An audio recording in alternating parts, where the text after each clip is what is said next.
پیغمبر خدا میگوید مثل الذی یذکر ربه والذی لا یذکر ربه کمثل الحی والمیت. پیغمبر خدا گفتند مثل آن کسی که در یاد خدا هست و مثل آن کسی که در یاد خدا نیست. یعنی کسی هست که خدا را دائما یاد میکند، از خدا دائما دعا طلب میکند، حاجت طلب میکند، و شخصی هست که تماما خدا را یاد نمیکند و در یاد خدا هم نیست، از خدا حاجت هم طلب نمیکند. رسول الله گفتند چی هست؟ کمثل الحی والمیت، مثل انسانی که در یاد خدا باشد حکم آدم زنده را دارد و آدمی که در یاد خدا نباشد حکم آدم مرده را دارد.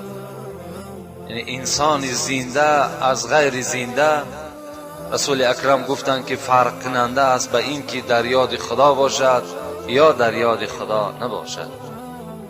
لو ان رجلا، این حدیث ها را ابو موسی اشعری روایت میکند، حضرت گفتند لو ان رجلا فی هجره الدراهم یقسمها و آخر یذکر ربه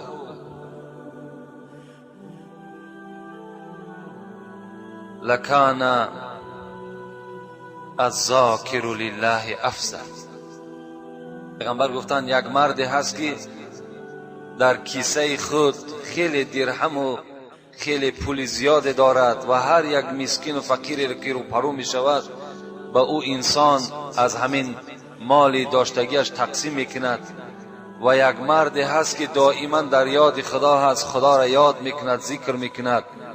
آیا کدام اینها در نزد خدا با قدرتر است؟ انسانی که در یاد خداست یا انسانی که دائم در تقسیمات خیر احسان است؟ کدام اینها افضل تر هستند؟ رسول الله گفتند لکان الذاکر لله افضل، که در ذکر خداست، در یاد خداست، در حاجت خداست، این از اون مردی که تقسیم کننده است افضل تر است، با قدر تر است. از این خاطر ما و شما میخواهم یک فرصت یک دمی یاد خدا را میکنیم، از خدای خود حاجت طلب میکنیم، زیرا که از جمعه تا جمعه این خود کفارت گناه بنده مؤمن می شود اگر بنده مؤمن دیده و دانسته گناه نکند، و از جمعه تا جمعه مغفرت گناه های ما و شما می شود اگر از خدای خود البته طلب کنیم. اللهم انا نسألك علما نافعا و رزقا طیبا حلالا واسعا و لسانا ذاکرا و قلبا خاشعا و شفاء من کل داء. پروردگارا، دست به سوی درگاه به همتای تو با امید آن برداشتیم که خدایا ما را هرگاهی که علم نصیب میگردانی علم باشد که به منفعت اسلام تو باشد. و پروردگارا، زبانی که بر ما نصیب میگردانی زبان باشد که ذکر کننده یاد تو باشد. و خدایا دلهای ما را ترساننده به سوی خودت بگردان. و پروردگارا، رزق حلال، رزق زیاد، رزق پاکیزه برای ما نصیب بگردان. و خدایا و شفاء من کل داء، از جمیع دردهایی که در وجود ماست خدایا دردهای ما را نیست نابود بگردانی. ما را، فرزندهای ما را، کیش قومیتی که بیمار داریم خدایا همگی را شفای کامل و شفای عاجل نصیب و روزی بگردان. اللهم حبب الیک و الی ملائک و انبیائک و جمیع خلقک. خدایا ما را محبوب خودت بگردان. خدایا ما را محبوب ملائکه هایت بگردان. ما را محبوب پیغمبرهایت بگردان. ما را محبوب جمیع مخلوق هایی که در روی دنیا خلق کردی محبوب اونها بگردان. ربنا آتنا فی الدنیا حسنه و فی الاخره حسنه وقنا عذاب النار برحمتك یا ارحم الراحمین. جمعه پیشین موعظه‌ای که با همراهی شما کردیم که مفصلا در باب دنیا و مظلمت دنیا بود که در دوام 1 ساعت به سمع شما رسانیدیم.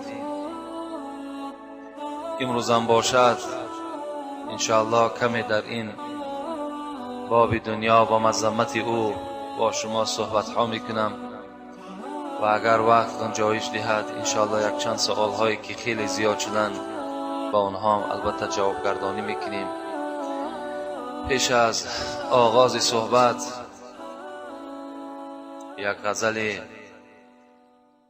حضرت جنونی که در باب مظلمت دنیاست و سمع شما میرسانم. بسم الله الرحمن الرحیم. جوز پوچ است جهان با او دل و جان مفروش. جوز پوچ است جهان با او دل و جان مفروش، که به زندان علم یوسف کنعان مفروش. این رباط است که 100 قافله را سازد و خاک. این رباط است که 100 قافله را سازد و خاک. تو با این کهنه سرا روضه و رضوان مفروش. نفس تو نان طلب و جان تو جانان طلب است. نفس تو نان طلب و جان تو جانان طلب است. وصل آن جان جهان بر شکم نان مفروش. وصف فردوس ز تفسیر کلامش بشنو. وصف فردوس ز تفسیر کلامش بشنو. گلشن او تو با این ریگ و بیابان مفروش. وقتی آخر که رسد دیو با یک کاسه آب. وقتی آخر که رسد دیو با یک کاسه آب. تو با این آب عدو گوهر ایمان مفروش. فرصت عمر عزیز است عزیزش داری. فرصت عمر عزیز است عزیزش داری. هر نفس گوهر نایاب تو ارزان مفروش. حور فردوس زند شانه به زلفان بری تو. حور فردوس زند شانه به زلفان بری تو. تو به این پیری کهن جلوه حوران مفروش. ای جنون ای جنون درد محبت چه مبارک درد است که این سوز دل افروز به درمان مفروش. چگونه ای که 10 بار و زیاده هم غزل هایی که از حضرت مولوی به شما میخوانم فراموش نکنین که اینها شعر عادی نیستند. اینها خیلی مضمون های زیادی دارند و حتی چگونه ای که به شما یادآوری کرده بودم باز میگویم که حضرت میگوید زی مضمون حدیث و از کلام الله است اشعارم. این اشعاری که من دارم، این دیوانی که من دارم، این غزلیاتی که من بر شما ایجاد کردم، اینا همه مضمون آیت هستند، همه مضمون احادیث های پیغمبر خدا هستند. جوز پوچ است جهان با او دل و جان مفروش، که به زندان علم یوسف کنعان مفروش. حضرت میگوید این جهانی که شما زندگی دارین، این جهانی که ما بالای او استقامت داریم، این حضرت گفتن جوز پوچ است. جوز گفته 4 مغز میگن. یک 4 مغزی که داخلش پوچ است، بیرونش خیلی زینت دارد، خیلی زیبایی دارد، لکن داخلی او پوچ است، داخلی او حسرت است. گفتگی شما با این 4 مغز پوچ چکار نکنین؟ شما آن بستان سرا و آن جنتی که همه نعمتهای خدا بهر شما آماده شده است اون از دست ندهید. جنت را به این دنیایی که به یک چهارمغز پوچ حضرت تشبیه دادن به این نفروشید. این رباطی است که صد قافله را سازد و خواب، تو به این کهنه سرا روضه و رضوان مفروش. این دنیا به منزله همون رباط است. رباط گفته یک آخرجه را میگیم ما و شما که مالها از داخل او آب می نوشند و خوراک خود میخورند. این به منزله همون آخرجه هست که هزارها کاروان خوردند و همه خاک گشتند نابود شدند. شما هم به منزله او هستید. شما هم یک کاروان دیگر هستید. از این دنیا یک موضع یک مدت 50 سال 60 سال ناز و نعمت‌های را میخرید و بعداً چی میشین؟ به خاک مبدل میگردین. اینو فراموش نکنید.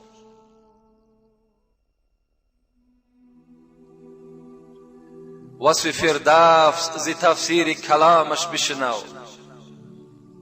وصف فردوس ز تفسیر کلامش بشنو. گلشنی او تو به این ریگ و بیابان مفروش. حضرت میگوید اگر شما بخواهید این مردم مسلمان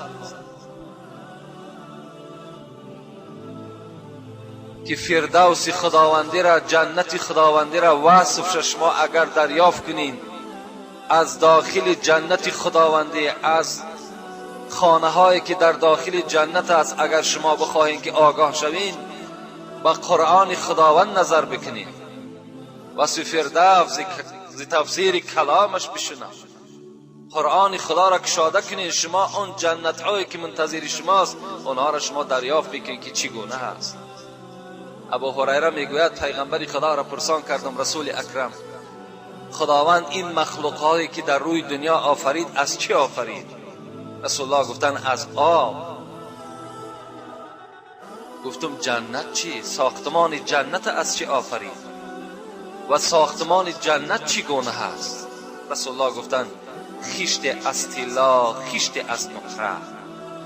خانه هایی که در جنت دیدم یک غشتش از طلا بود، یک غشتش از نقره سفید بود. یا رسول الله گفتم غشت با غشت با چی وصل می شود؟ در دنیا که ما لای میمونیم در بین از غشت به غشت دیگر تا که یک دیگر را خپیده ایستند. رسول الله گفت که بین غشت های طلا و نقره مشک خداوند آفرید که مشک در زیر هر یک غشت آماده شده است. و در جنت جوانی شما با پیری مبدل نمی گردد. لباس شما در جنت کهنه نمی شود. حتی لباس های شما در جنت گفتن پیغمبر گرد نمی گیرد، زیرا که در جنت خاک نیست. سنگ هایی که در اطراف جنت پرتافته است همه یاقوت و مروارید است و خاکش از زعفران است. رسول الله جنت برای ما و شما وصف کردند و حضرت گفتن اون گلشن، اون باغزار را به این ریگ و بیابان شما چیکار نکنین؟ نفروشید. وقتی آخر که رسد دیو به یک کاسه آب، تو به این آب عدو گهور ایمان مفروش. فراموش نکن انسان، این دنیایی که اینقدر زحمت ها دارد، اینقدر مصیبت ها دارد، اینقدر مشقت ها دارد که اینها هیچ کدامش در جنت نیست. در جنت گرسنگی نیست، در جنت مشکلات نیست، در جنت مصیبت نیست. اینقدر دنیایی که سر مصیبت است، حضرت گفتن با آخرش بسیار مشکل است. وقتی انسان از این دنیای پر مهنت و پر وحشت وقتی که سفر میکند، آخر حیاتش در حضرت گفتن شیطان با یک کاسه آب نزد شما می آید. در حالتی که انسان خیلی تشنه هست، اگر بحرها را که در بکشد، تا حال رسول اکرم گفتن انسانی که در سکرات موت است و چیکار نمی کند، تشنگیش نمیشکند. از این خاطر رسول الله گفتن اللهم اعینی علی سکرات الموت و غمرات الموت. خدایا پروردگارا مرا در وقت جان کندن و سختی جان کردن خودت یاردم بده. گفته پیغمبر خدا از خداوند مدد طلب کرده است. در همین حالت هم شیطان چیکار میکرد؟ با کاسه آب نزد همه ما و شما، این حدیث صحیح پیغمبر است، حاضر میشود. خدا نکرده باشد ما و شما با فریفته یک کاسه آب شیطان گوهر ایمان بفروش. گوهر ایمان رو نفروشید. شیطان در اون حالت که رسول اکرم میگه قعد عنده شیطانان، دو شیطان نزد انسان می آمده است در حالت آخر نزع جان ما و شما. چیکار میکرده است؟ یکی از پره راست ما و شما می نشسته است، یکی از طرف چپ ما و شما می نشسته است. فالذی علی یمین علی صفت ابی، پیغمبر خدا گفتن آن کسی که اون شیطانی که از جانب راست شما نشستگی است در صورت پدر شما می آید. شیطان خودش را در هر صورت چکار میکند؟ داخل کرده میتواند. با صورت پدر شما می آید، در پهلوی راست شما می نشیند. والذی علی الشمال علی صفت امی، و اون شیطانی که در جانب چپ شما می نشیند صورت اون پیغمبر خدا گفتن به صورت مادرتان مبدل می گردد. و این پدر چی می گفته است؟ می گفته است یا بنیه، ای فرزند من، این پدر شما نیست، این شیطان است. فرزند من، اینی قد کنت شفیقا محبا، فرزند من تو میدانی من در دنیا چی زحمت ها برای تو کشیدم، چقدر من تو را دوست می داشتم، تو را از چندین آفت ها و مشکلات ها خلاص کردم. مادامی که تو بر من محبت داشته باشی، احترام پدر خود نگه بداری، مت علی دین نصرانیه، بر دین نصرانی از دنیا بگذر. دین عیسی دینی بر حق است، این دین محمد دینی باطل است. محمد خود پیغمبر نیست. اینا هر کدام ما و شما از زبان این شیطانی که در صورت پدر ما و شماست چکار میکنیم؟ میشنویم. این تمام کرده است، غلبه شیطان دویم سر می شود که صورت مادر است. می گفته است فرزند من، بطنی لک وعاء، تو میدانی فرزند من همین شکم من 9 ماه بارجاگه تو بود. 9 ماه با تمام مشکلات و درد من در شکم خود تو را برداشته میگشتم. و صدی لک سقاء، این سینه های من برای تو ظرفی بود که از این آب می نوشیدی. و فخذی لک وطاء، این رانهای پای من جای نشستگاه تو بود. فرزند من، من برای تو بسیار مهربان بودم. میت علی دین الیهودیه فهو خیر الادیان، من برای تو نصیحت میکنم که تو بر دین یهودی از دنیا بگذر، این بهترین دین است. وای به حال اون بنده ای که در اون صورت رحمت خداوندی بالای او نریزد، یا دین نصرانی یا دین یهودی را یکی را قبول میکند، خاطر همون یک کاسه آب شیطان از دنیا به ایمان میگذرد. مولوی میگوید مسلمان بودن تو کی بکار است، مسلمان مردن اینجا اعتبار است. این مسلمان بودن و این در زبانی که ما و شما داریم، اینها میگه چی فایده دارد؟ فایده همین است که اگر شما از دنیا مسلمان بگذرید. مسلمان بودن تو کی بکار است، مسلمان مردن اینجا اعتبار است. عزیزانی که از گریه نیاسود، همه اندوه و خوف خاتمه بود. همه حضرتها، همه عزیزای ما و شما فقط و فقط ترس آنها، گریه آنها فقط برای خاتمه بود که خاتمه چگونه انجام یافته باشد. کس نمیداند که وقتی جان سپاری حال چیست، خون دل با غصه مردن خورو غمناک را. هیچ کدام ما و شما نمیدانیم که الحال ما و شما وقتای ما و شما خوش است. ما و شما خدا را شکر با قدمهای مستحکم خود هر جا که میخواهیم رفتن میگیریم. زبانهای ما و شما در گفتار است، لیکن دم آخری ما و شما چگونه انجام یابد کسی نمیداند. این شما باید دائم در فکر این باشید چگونه انجام یافته باشد. آیا ایمان از دنیا میبرده باشیم یا نه؟ اینا باید در فکر هر کدام ما و شما دور بگردد. فرصت عمر عزیز است، عزیزش داری، هر نفس گوهری نایاب تو ارزان مفروش. حور فردوس زند شانه به زلفان بری تو به این پیری کهن جلوه حوران مفروش. حضرت میگوید ای بنده مسلمان در جنت خدا بهر تو چی نعمتهای آماده کرده است، از آن جمله حور العین. زنهای هستند که شما چیکار میکنین، محتاج و منتظر شما هستند. اینها را حور العین از سبب آن میگویند که اینها چشمهاشون میگه از سپیدی دیده سیاه و سیاهی دیده سپیدیشان زیادتر است، حتی چشم انسان خیره کننده هستند. از این خاطر ایرا چی میگن؟ حور العین میگویند. و رسول اکرم گفتند آیا زنهای دنیا برای خود مهر ندارند؟ گفتند دارند.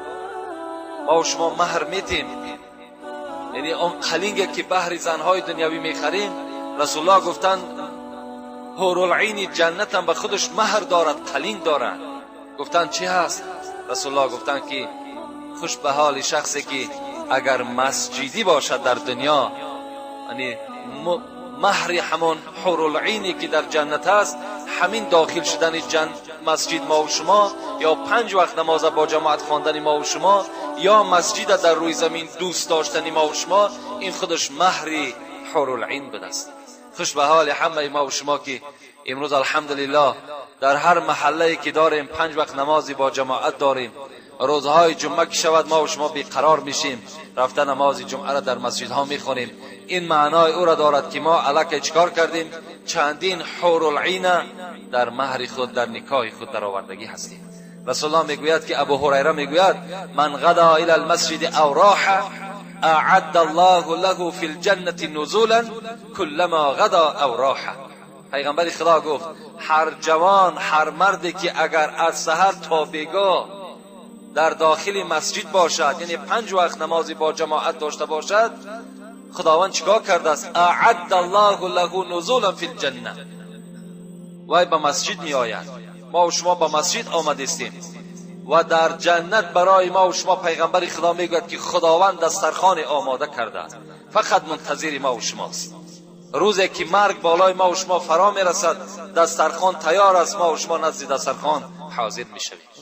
خوش به حال اون برادرانی که در دنیا نماز 5 وقته دارند، مسجد دوست می‌دارند، برای بنای مسجد حرکت ها دارند، یاردم ها دارند. این معنای او را دارد که حور العین چیکار کردند؟ در نکاح خود در آوردند. و این چنین نظم های حضرت هر کدامش چندین آیت ها و حدیث ها را در بر میگیرد. اعوذ بالله من الشیطان الرجیم، بسم الله الرحمن الرحیم. قد افلح المؤمنون.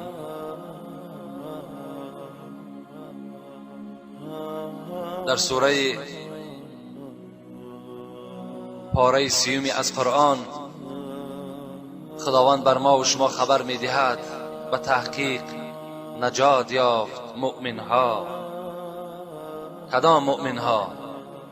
همان مؤمنهایی که در یاد خدا باشند.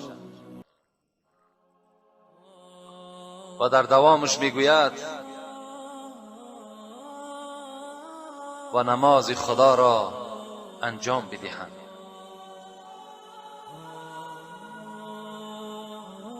و ذکر اسم ربه فصلى بل تؤثرون الحیاة الدنیا والآخرة خیر و ابقا. خدا میگوید لکن شما ای بندگان من دنیا را برای خود انتخاب میکنید، لیکن بر شما خبر میدهم که آخرت برای شما بهتر است. آخرت برای شما بهتر است.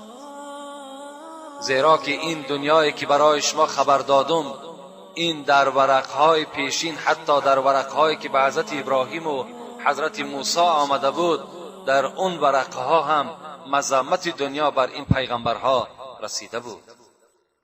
خوش به حال شما که وقتی که اگر شما چیکار میکنین؟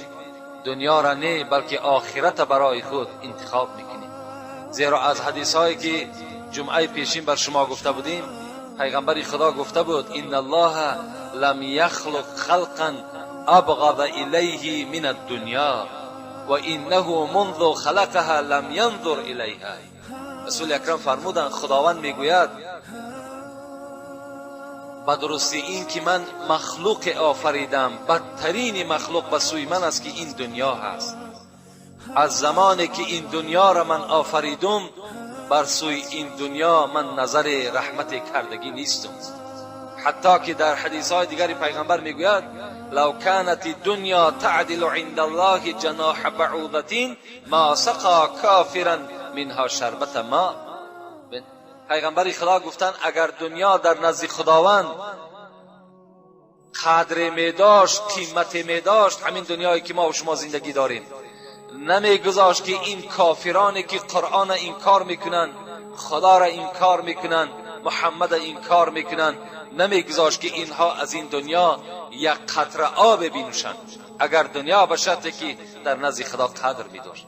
البته مادامی که خانه های ما و شما که برای ما و شما قدر دارند، ما و شما دشمنی خدا در خانه نمیگذاریم، هیچگاه راه نمیتیم که در خانه ما و شما دشمنی ما و شما داخل شود. لیکن دنیا که مخلوق خداست و در نزد خدا هیچ قدر و قیمتی که ندارد، نظر کنین که دشمن خدا هم نعمت چه خورده است، مسلمان خدا هم چیکار کرده است، نعمت خورده است.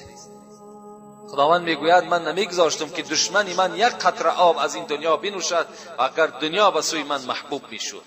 حضرت علی گفتند دنیا از 6 چیز عبارت است. دنیا از 6 چیز عبارت است: مطعوم، ملبوس، از طعام، از لباسه، مشروب، از شرابها، از نوشاکیها، منکوح از زن عبارت است و مشموم از بویدن عبارت است.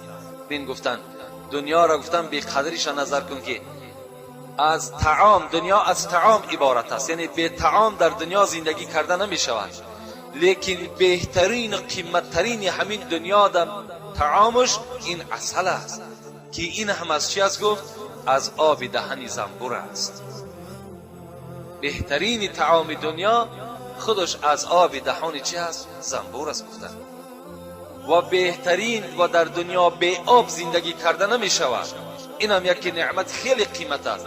لکن حضرت علی گفتن نگاه کنین دشمن خدا هم می نوشد و دوست خدا هم از این آب چکار میکند؟ می نوشد. و در دنیا به لباس گفتن گشتن نمی شود، لیکن از همه در لباس قیمتترین این ابریشم است. حضرت گفتن اینم از کرم می شود. البته از کرم پیله هست گفتن. و بهترین و در دنیا به زن زندگی کردن نمی شود گفتن، لیکن گفتن کمیزانی در کمیزدان است. اینی گفتن حتی همین زن هم چی است؟ در شرمگاه خود بول دارد. حضرت گفتن و دیگرش گفتن مشموم است، بویدن است، یعنی عطر هست. در دنیا خیلی چیزای قیمت هستند، لیکن همین عطر هم بسیاری شخصان شاید بدانند وقتی که همون آهو میگه مست میشود و قوله بلندترین میکند، چند قدر قوله بلندتر میشود اونقدر حرکت میکند و پای خود میگه میزند. در همین حالت میگه از همون ناف همون خودی آهو میگه یک مقدار سیاوی میریزد، میگه در همون بالای تیپکی وای چنان یک بو و چنان یک قیمتی دارد که اون وای دریافت کردن نمی شود. خیلی چیز قیمتی هست، کمی از او را در این خوشبویای ما و شما استفاده میکنند. یعنی بین قیمتترین خوشبو هم از چی است؟ از همون یک ناف آهو می شود گفتن. یعنی حضرت خبر دادن که دنیا یعنی قیمتی ندارد، هر چیزی که دارد حتی از پسترین باز مخلوق خدا گرفته می شود. حضرت عیسی را میگد روزه به یک بیابان میگد با همراهی اصحابش میگه گذر کردن، با همراهی اصحابش گذر کرد. میگه نگاه کرد که در کوچه ها و در پیش دالان ها و در حوله ها میگه خیلی میگه مرده های زیاد میگه خوابیده بود، مرده های زیاد خوابیده بودن. حضرت میگه نظر کرد و گفت اگر اینها گفت دوستان خدا میشید یا محبان خدا میشیدن، هر آینه اینها را در قبر جا میکردند. لیکن مادامی که در کوچه ها مرده اینها پرتافته شد، اینها چیا هستند؟ اینها از غضب خدا به هلاکت رسیدند. میگه یارهای حضرت عیسی گفتند حضرت عیسی میگه مناجات به سوی خدا کرد خداوند گفت که از قسم شب ای عیسی گفتن فریاد بزن، از اینجا کسی پیدا می شود که جوابی تو را چیکار کند، جواب بگوید. میگه شب شد، حضرت عیسی میگه دست برآوردن به سوی خداوند مناجات کردن. خدایا گفتن از این هلاک شدگان کسی را برای ما زبان نصیب بگردان تا که به ما خبر دهد که این چی سبب شد که اینها به هلاکت دچار شدند. فریاد زد، میگه کسی از بین آنها جواب داد ای عیسی روح الله، من برای سوال تو تیار هستم، چی میخواهی؟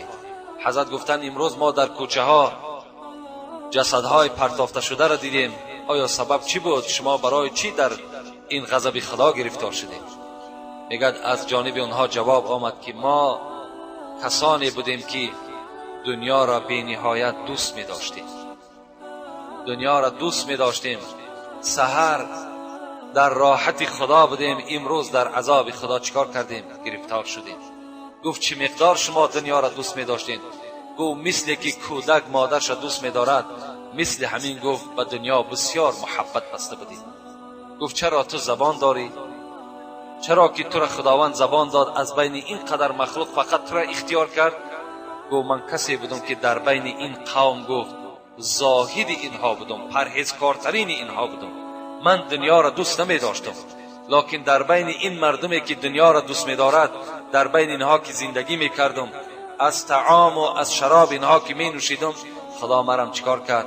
مبتلای عذاب اینها کرد.